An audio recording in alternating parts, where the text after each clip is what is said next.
Sir నాకేమీ తెలీదు. మాకు చదువుకోలే నేను. ఏదో వ్యాపారంగా చేసుకుంటున్నాము. ఈ మాదిరిగా పొట్టగొట్టే పేద ప్రజలకి ఏం సార్ ఇది న్యాయమేనా?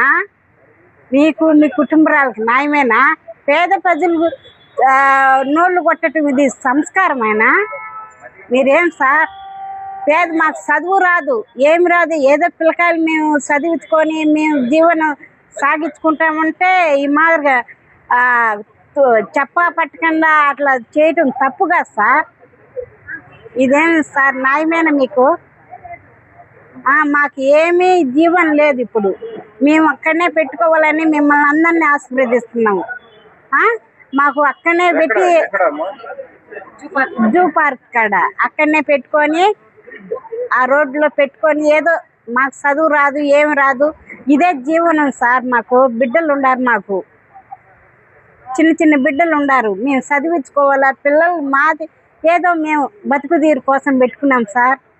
ఇది చేయటం న్యాయమేనా? మీకు ధర్మం అనేది లేదా? పేద ప్రజలు నోళ్ళు కొట్టుకుంటే ఏమొస్తుంది సార్? అక్కడ వాళ్ళు వచ్చి తీసేసినారు కదా సార్. ఈ తెలుగుదేశం వాళ్ళు కొట్టుంటారు నోళ్ళు. తెలుగుదేశం వాళ్ళు కొట్టుంటారు నోళ్ళు.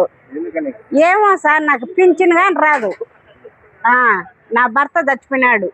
మాకు ఆధారం లేదు సార్, ఆధారం లేదు. నేను బతుకుది ఏ పింఛన్ లేదు, ఏమి లేదు. నాకు పింఛన్ ఇయటంలో ఏమి మా మూడు చచ్చిపోయినాడు.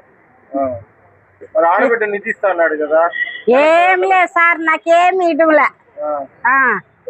ఇది న్యాయమేనా?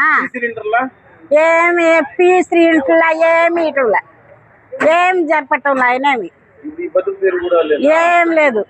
చిన్న చిన్న చిన్న చిన్న పిల్లకాయలు కానీ మాకు 2 రోజుల 4 రోజుల నుంచి తీసేసినారు. లబ నోరు కొట్టుకుంటాను. ఇట్టే నా ప్రభుత్వం చేసేది. చిన్న చిన్న బ్రస్తుల మీద ఏముండదు సార్. పేదవాళ్ళు నోళ్ళు కొట్టుకుంటే అది మంచిది కాదు సార్. లక్షాధికారులు వాళ్ళని దెబ్బతీసినా మంచిది. పేద బతుకుల మీద నోళ్ళు కొట్టడం అది మంచిది కాదు సార్.